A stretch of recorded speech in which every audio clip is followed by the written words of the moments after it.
श्री स्वामी समर्थ. आपल्या स्वामी भविष्य यूट्यूब चॅनलवर आपले मनपूर्वक स्वागत आहे. जर आपण चॅनलवर नवीन असाल तर कृपया चॅनल सबस्क्राईब करा आणि बेल आयकॉन प्रेस करा, जेणेकरून पुढील सर्व व्हिडिओच्या अपडेट्स तुम्हाला वेळेवर मिळतील. आजच्या ह्या विशेष व्हिडिओमध्ये आपण पाहणार आहोत स्वामींची भक्तिमय कथा. नमस्कार माय भगिनींनो, श्री स्वामी समर्थ म्हणत आजच्या या भक्तिमय कथेला सुरुवात करूया. ही कथा आहे एका सामान्य गृहिणीची, जिचं आयुष्य स्वयंपाकघर, मुलं, संसार आणि न बोलता गिळलेली दुःख यातच अडकलेलं होतं. सविता नाव साधं पण जबाबदाऱ्या मोठ्या. नवऱ्याचं काम नीट चालत नव्हतं, घरात पैशाची कायम चिंता, मुलांचं शिक्षण, सासू सासऱ्यांची जबाबदारी. सविता कुणालाही काही बोलत नसे, पण रात्री झोपताना उशीत तोंड लपवून रडत असे. तिला वाटायचं, देव असतो तर माझं दुःख का पाहत नाही.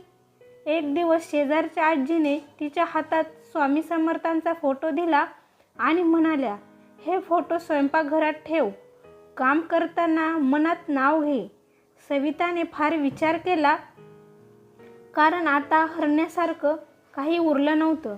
दुसऱ्या दिवसापासून ती स्वयंपाक करत असताना मनातच म्हणू लागली, श्री स्वामी समर्थ मला बळ दे. दिवा, अगरबत्ती, मोठ्या पूजा काहीच नव्हतं, फक्त मनापासून घेतलेलं नाव होतं. हळूहळू सविताच्या मनात शांतता यायला लागली.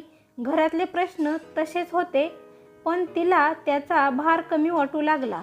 एक दिवस नवऱ्याला अचानक चांगली कामाची संधी मिळाली. पगार जास्त नव्हता, पण नियमित होता. मुलांची तब्येत सुधारली. घरातील वातावरण बदललं. सगळ्यात मोठा बदल होता सविताच्या चेहऱ्यावरचं एक हास्य. ती म्हणू लागली, स्वामींनी माझे प्रश्न सुटले नसतील, पण मला ते पेलण्याची ताकद दिली. स्वामी समर्थ. गृहिणीच्या न बोललेल्या अश्रूंना ओळखतात. देवळात जाणं शक्य नसेल तर हरकत नाही, स्वयंपाकघरात घेतलेलं नावही तेवढंच पवित्र असतं. आजही सविता काम करताना म्हणते, श्री स्वामी समर्थ माझ्यासोबत आहेत. माय भगिनींनो, जर तुमचंही आयुष्य असं थकलेलं वाटत असेल तर एकदा मनापासून म्हणा, श्री स्वामी समर्थ. हे नक्की ऐकतात आणि योग्य ते मार्ग दाखवतात, उत्तर देतात. व्हिडिओ आवडला असेल तर लाईक, शेअर करा आणि चॅनलला सबस्क्राईब करा. स्वामी समर्थांची कृपा आपल्या सर्वांवर सदैव राहो. श्री स्वामी समर्थ.